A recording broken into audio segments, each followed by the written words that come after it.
Welcome back. So now that we've talked about function composition and inverse functions, we can actually have a look at logarithmic functions. So just to recap, last week we had a look at exponential functions, and one of the forms in which we looked at those was the form y is equal to b to the x. So we looked at more complicated versions, but this is the basic version that we looked at. And if we sketch a bunch of those, we remember that we have kind of two types of exponential functions. We have exponential growth, and these are functions where our base, b, is strictly bigger than 1. And having a look at the sketch over here, we see that that must be these three graphs over here. And looking at what we've got over here, we see that we must have b equal to 2 for our green graph, b is equal to e for our green graph, and b is equal to 10 for our brown graph. And if you imagine taking a horizontal line, no matter where you draw it, it's always going to only cut one of those graphs once. So we know that exponential growth graphs, based on the horizontal line test, must be 1-to-1. And in fact, if we have a look at our exponential decay graphs, which, if you recall, have a base that lies between 0 and 1. That must be these two that we've got over here. And checking a look over here, we must have that we have b is equal to 0.5 for our green, and b is equal to 0.1 for our red. And again, if you look at any of those horizontal lines, they only ever cut the exponential decay graph once. So from this, we can conclude that all of our exponential functions are 1-to-1. And by what we just did in the previous part of the lecture, we can conclude that they must all have an inverse. And that's what we're going to talk about. So the inverses of an exponential function of the form y equals b to the x is called the base b logarithm, or the logarithm base b. So what exactly is this logarithm function? Well, given any positive real number y, the base b logarithm of y is the power to which we raise b to get y. Let me just say that again. So given any positive real number y, the base b logarithm, which we write log base b of y, is the power that we need to raise b to in order to get y. So let's put this in an equation. Our log base b of y is the power need to raise b to raise our base to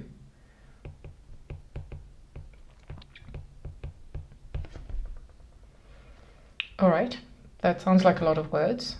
Let's think about how that'll actually work. So we're going to start by looking at our log base 10. So remember, we can have base anything we like for exponentials, and the same thing goes for logarithms. And whichever base you have in the exponential, the inverse is the log of the same base. All right, so just to recap, if we've got 10 to the 2, so we're thinking about our exponential graph, that gives us 100. Now let's move over and have a look at our logarithm. Our log base 10 of 100 says we need to find the power that we need to raise 10 to get 100. But we know from our exponential that we have to raise 10 to the power 2 to get 100. So our log base 10 of 100 must be 2. All right, if we take 10 to the minus 3, that's 1 over 1,000. On the other hand, if we have a look at our log base 10 of 1 over 1,000, that says what power do we need to raise 10 to get 1 over 1,000? And we know that that needs to be minus 3. So hopefully you're starting to see how they link up. If we look at 10 to the 1, that's just 10. And now we think about what power do we have to raise 10 to get 10? We have to raise it to the power 1.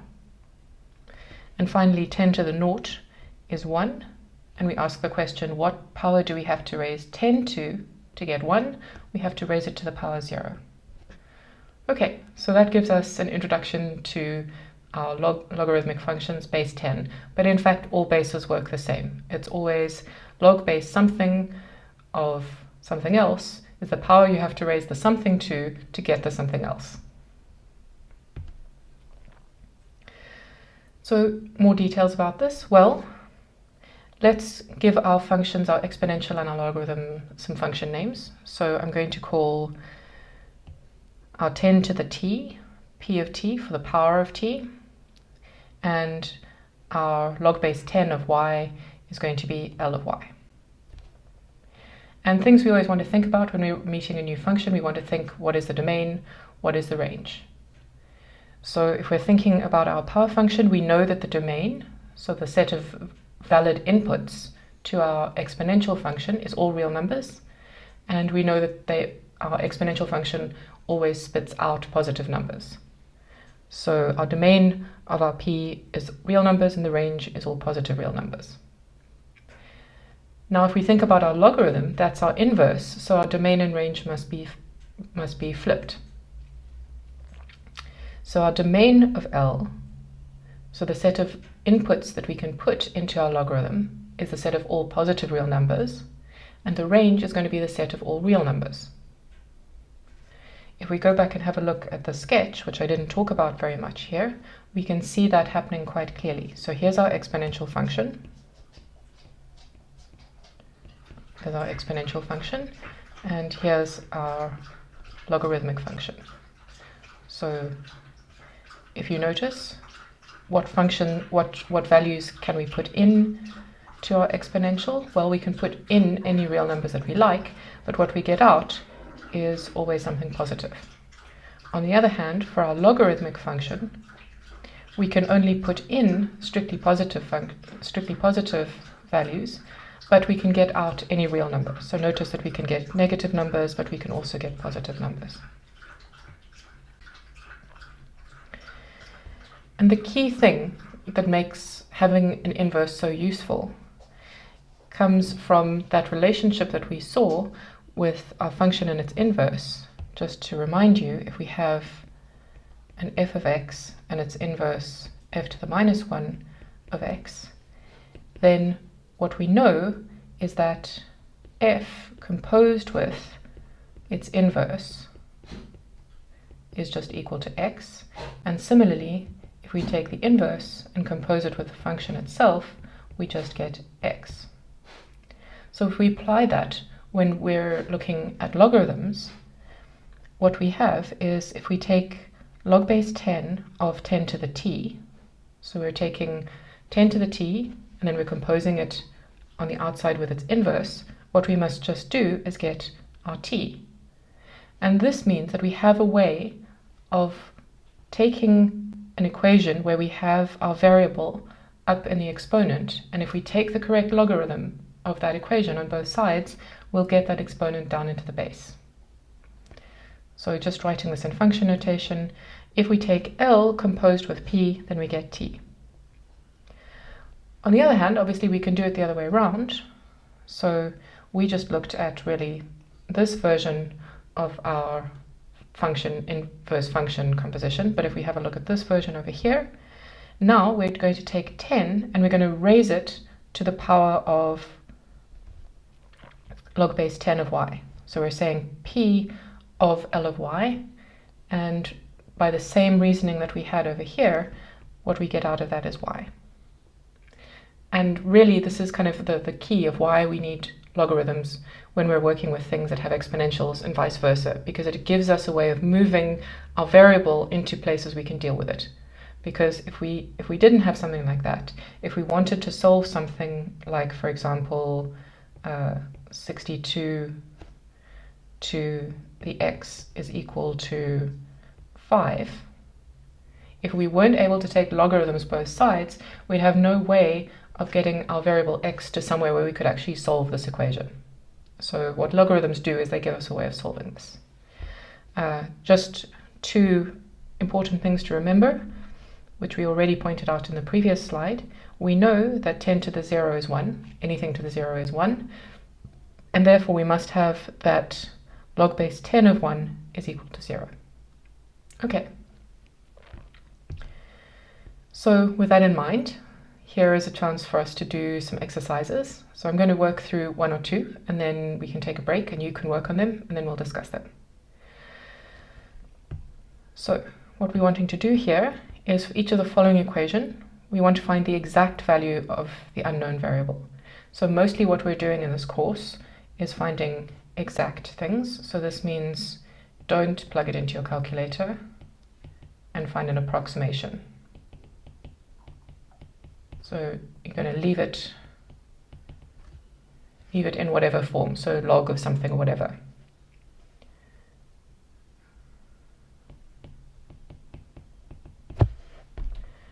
Okay, so we're going to do that, and then if you want to, just to check, you can plug things into a computer or a calculator and give an approximate value.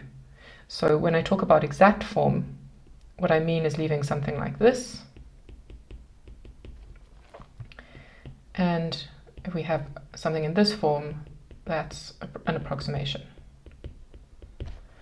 All right, off we go. All right, so let's start with A, which says we need to find a value for t if 10 to the t is equal to 0.00001. And I'm actually just going to write that as 1 over 1, 2, 3, 4, 5, so that's 1 over 100,000. Now, this is where our logs become really useful, because we know from our previous slide over here that log base 10 of 10 to the t is equal to t. So that gives us a way of bringing our exponent, which in this case is our variable, down into the base where we can actually work with it. So what we do is we take the log of base 10 both sides, and we know that we want base 10 because our exponential function is base 10. So we take log base 10 of both sides. So we get log base 10 of 10 to the t must be equal to log base 10 of 1 over 100,000. Okay, now if we look at the left-hand side of that, we know that that's just equal to t. And now if we look at the right-hand side, this says, what power do I have to raise 10 to get 1 over 100,000? And if you think about that for a moment, you'll know that if you take 10 to the minus 5, you'll get 1 over 100,000. So we have minus 5. Boom, and we're done. Okay, let's have a look at something going the opposite direction, if you like. So now we've got log base 10 of, gosh, how many zeros have we got? We've got 6. So we've got log base 10 of 1,000,000 must be equal to t. And this is just the straight log equation, which says what power do we have to raise 10 to get 1,000,000? And that will be t. Well, if we have a look at this, we know that we have to raise 10 to the power 6 to get 1,000,000, so we must have that t is equal to 6. So that was pretty straightforward. All right, let's have a look at another one. So I think you can do, let's have a look, you can do C and E yourselves, because that's pretty straightforward. It's using the same technique as we used for A. So let's actually have a look at D. So this says log base 10 of y is equal to 1.375. And now let's think about this one. Well, how do we figure this one out? We want to get this y to be sitting by itself, not inside the logarithm. And the way that we do that is to use the exponential function. So if you head back to the slide over here, notice our second last point here says if you take 10 to the log base 10 of y, that's just going to give you y, because of our whole function inverse thing. So let's raise each side. Well, let's take 10 and raise it to whatever we've got on either side. I always find it tricky to know exactly how to say what we're doing there. What I'm doing is this. I'm saying 10 raised to whatever's on my right-hand side, log base 10 of y, must be equal to 10 raised to whatever I've got. Sorry, that was my left-hand side, this is my right-hand side. Okay, but I know that this thing over here, this 10 to the log base 10 of y is just y, so I've got y is equal to 10 to the 1.375. And you can leave it in exact form, or you could plug it into your calculator and you'd get approximately 23.713. Okay. Now let's have a look at solving an equation that involves slightly more terms than we've used so far. So let's have a look at f, for example. So we've got 3 times 10 to the t plus 11 is equal to 147. Well, just like any equation that you'd solve any other time, we want to simplify this as far as possible. So we'd like to maybe take the 11 over to the right-hand side. So I've got 3 times 10 to the t is equal to 136. And now I'm going to divide through by 3. And note that I'm leaving things in fractional form. I'm not plugging them into my calculator here.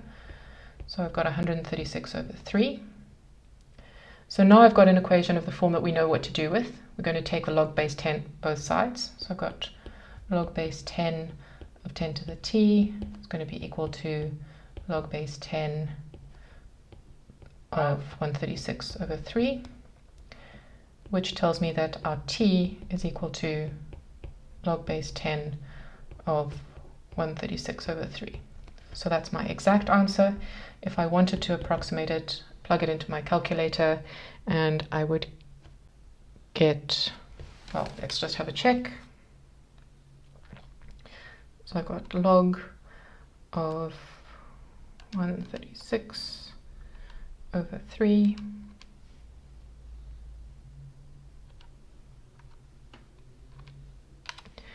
and that gives me 1.656. So in a test or exam, I tell you how many decimal points, but mostly what I care about is our exact answers here. Okay, all right. So you can finish up the rest of these in your own time, and I will put the final solutions in the final version of the slides. So we've dealt with log base 10, which is the inverse function of 10 to the something. Well, let's have a look at the other base that we use a lot, which is base e. And we call the logarithm that goes with the exponential function base e the natural logarithm. Again, because it comes up so often. So we have the natural exponential and we have the natural logarithm because somehow nature just seems to know that it should be using base e. It's weird, but there we go. And just what makes this a little bit special mathematically is we have slightly different notation. We use ln instead of log base e. But this is really just log base e. Now, a word of warning, there are some disciplines which use log without anything to mean base 10, and there are some which use log without anything to mean base e. So this is a little bit discipline specific, and you should just check anytime you are new to a discipline which way they're going to go. But for the purposes of this course, we will use log base 10 to mean log base 10 and ln to mean natural log. And if we sketch our two functions, here is our e to the x, and as we can see, mirrored around the line y equals x, we've got our inverse function, which is our natural log of x. All right, so let's have a look at how we can actually use what we've just learned. So here we'd like to find an exact value for k such that 3 to the t is the same as e to the kt. So some value of k, so that no matter what value of t we put in, we have that 3 to the t is the same as e to the k to the t.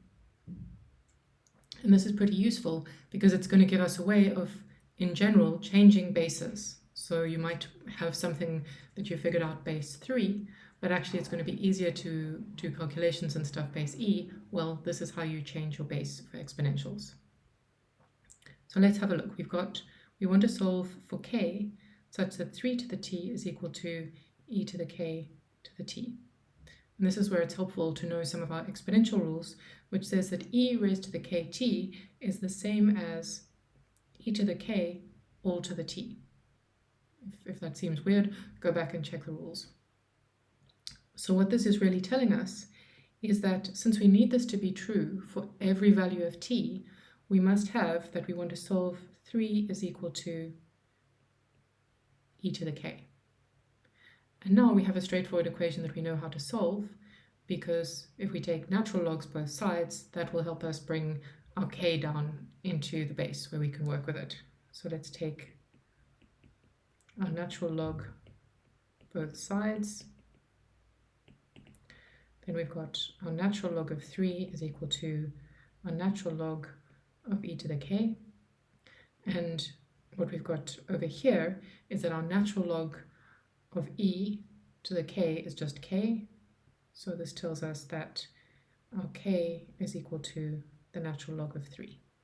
And just leave it like that. That's our exact form, or you could plug it into a calculator, being careful to make sure that you're picking log base e, so natural log on your calculator, and not log base 10. All right, let's look at some more examples. So what I'd like you to do is take some time to work through these, and then we'll talk through them a bit. So go on and do some practicing, and then we'll check through. Go on. Try them first. I'll wait. All right, so let's have a look at a couple. So we want to solve the equation e to the t is equal to 10. Here our variable is in the exponent, so we know straight away we're going to want to take logs both sides. Which log do we want to take? Well, because we've got base e, we're going to take the natural log. So if we're solving e to the t is equal to 1 over 10, then we take a natural log both sides, which will give us natural log of e to the t is equal to the natural log of 1 over 10. And so we know that t is equal to the natural log of 1 over 10. And there we have it in exact form. If you wanted to find an approximation, you need to plug it into your calculator, but that's good enough. For b, also straightforward, but we're just going to first divide through by 5. So we get e to the t is equal to 7 over 5, and then working the way we just did for part A.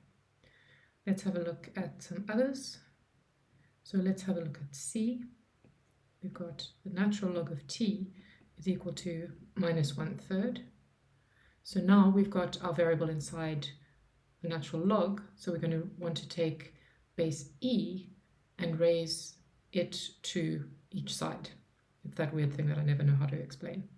So I'm going to take e to the natural log of t, and that must be the same as e raised to the power minus 1/3. And then we know that e to the natural log of t is just t, so we've got t is equal to e to the minus 1/3. There's our exact answer. You can plug it into your calculator. All right, let's have a look at something with slightly more going on. Let's have a look at d. So we've got e to the 1 minus 3t is equal to 4. So as usual, we look at this and we say, okay, well, our variable is in the exponent and our base is e, so we're going to take natural logs of both sides. So we've got natural log of e to the 1 minus 3t must be equal to the natural log of 4. And then our log rule says that our left-hand side must be equal to 1 minus 3t. So whatever is in the exponent inside the natural log just kind of comes out. And we've got natural log of 4 on the right. And then we just treat this like a normal equation that we're solving. So we're going to take our 1 over to the right-hand side. So we've got natural log of 4 minus 1. And now we just need to divide through by minus 3. So we've got t is equal to natural log of 4 minus 1 all over 3. and that's perfectly good for an exact answer. And if we asked for up to 2 decimal places, plug into your calculator. So you can work through some of the remaining problems. So if we have a look at f, you're going to simplify first by taking your 4 over to the one side, dividing through by -3, and then taking logs. This one you're probably going to want to use natural logs again. And over here, you're going to want to take each side to the e and raise it to what we've got. So it's going to be something similar to what we did over here. So if you haven't already done those, give them a try, and I'll put the final solutions in the final version. So we've looked at logs base 10, and we've looked at logs base e, and you'll be glad to know that we're not going to go through all the possible variations. Instead, what we're just going to do is now just generally say, if I've got the log base b, what are my rules? Well, let's just replace this with b to the t, and let's replace this with log base b of y. And in fact, everything stays the same. So our domain and range of b to the t we already know about. Our domain and range of our log base b is exactly the same as it was for base 10 and base e. And in fact, our really important rules are exactly the same too. So what we would have here would be the rule that says that the log base b of b to the t is equal to t. And similarly, this rule for the general base says b raised to the power of log base b of y is just equal to y. And over here we can just change these ones. So this is b to the 0, so anything to the 0 is 1, except 0, because that would be weird. And we've got log base b of 1 is equal to 0. Okay, and we use exactly the same techniques no matter what the base is. So if you'll recall, last week when we talked about exponentials, we had a bunch of rules for how to work with them if we're combining them. And similarly, we have rules, as you might expect, for logarithms. So let's just work through those. So recall that if we have b to the x and we want to multiply it by b to the y, so long as our bases are the same, we have that this is equal to b to the x plus y. On the other hand, if we're looking at logarithms, if we've got the logarithm base b of x times y, we can split this up and we can write this as log base b of x plus log base b of y. So it's kind of, in both cases, when you're multiplying in the exponent, well, when you're multiplying in exponentials, you end up adding the exponents. And over here, when you're multiplying inside the log, you end up adding the logs. If we have b to the x over b to the y, we knew that this was b to the x minus y. And unsurprisingly, if we have log base b of x minus y, we can rewrite that as log base b of x minus log base b of y. So this just gives us a way of splitting up logs, which can help when we're solving equations. When we have exponents, if we have something raised to a power x and then we want to raise that whole thing to the power y, we know that that was b to the xy. And we've seen the very useful, well, we've seen a kind of a version of the rule, but in general, we have that log base b of x to the y is in fact y times log base b of x. So this is quite powerful. We know, we've already seen the rule that says we have log base b of b to the y is equal to y, but this is more general. Notice here we've got log base b of x to the y, and this says you can bring the y down outside and you end up with just log base b of x, multiplying that through. So we'll do some examples of that.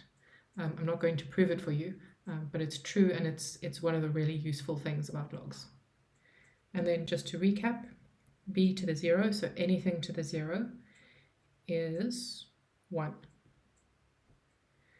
So if we think about the inverse of that, if we think about log base b of 0, this says what power do I have to raise b to get 0? Well, I can't. There's no power that I can raise b to get 0. So this is undefined. And if you think about what that means, it means that our graph of log base b cannot pass through x is equal to 0, because 0 is not an allowed input. And if you think about the pictures of what we've drawn of our log graph looks like this. So it never actually cuts the y-axis, which is when x is equal to 0. Okay, so that's quite an important one. On the other hand, if we think about b to the 1, that's always equal to b. In the log version, this says, what power do I have to raise b to in order to get 1? Well, I have to raise it to the power 0. Okay, so these are our kind of the rules that you need to know for exponentials and logarithms. Just get familiar with them. In fact, let's do some practice right now. So we'd like to solve the equation 7 times 3 to the t minus 1 equals 5, and we want to solve it exactly for t. So let's have a look. We've got 7 times 3 to the t minus 1 is equal to 5. Well, usual simplifying goes first, so we've got 7 times 3 to the t, and I'm taking my minus 1 over to the right-hand side, so I've got 6. Now I'm going to divide through by 7, so that's 6 over 7, and now I see that I've got my variable in the exponent, and my base is 3. So I'm going to take log base 3 of both sides, because that will help me simplify the left-hand side. So I've got log base 3 of 3 to the t is equal to log base 3 of 6 over 7. And our left-hand side, because of what we just cunningly did, says that's just equal to t. So we've got t is equal to log base 3 of 6 over 7. And again, you can use your calculator if you didn't want the exact, you wanted an approximation. Most calculators have an option where you can pick which base you want for the logarithm. So just check that you can do that. But it's not going to be super important in this course. All right, so here are more problems for you to try. So I would stop the video, give them a try, and then come back in a moment and we'll give them a go. All right, let's have a look at number C. So we have 3.7 times 0.9 to the 0.3t plus 1.5 is equal to 2.1. Well, how do we tackle this? Just like we would a normal equation, let's simplify first. So I'm going to take my 1.5 over to the right-hand side. So I've got 3.7 times 0.9 to the 0.3t is equal to 2.1 minus 1.5 must be 0.6. Okay, I'm going to divide through by 3.7. So I've got 0.9 to the 0.3t is 0.6 over 3.7. And now I see my variable is in the exponent, so I'm going to want to take logs both sides. And because my base is 0.9, that will be my base for my logarithm. So taking log base 0.9 of both sides,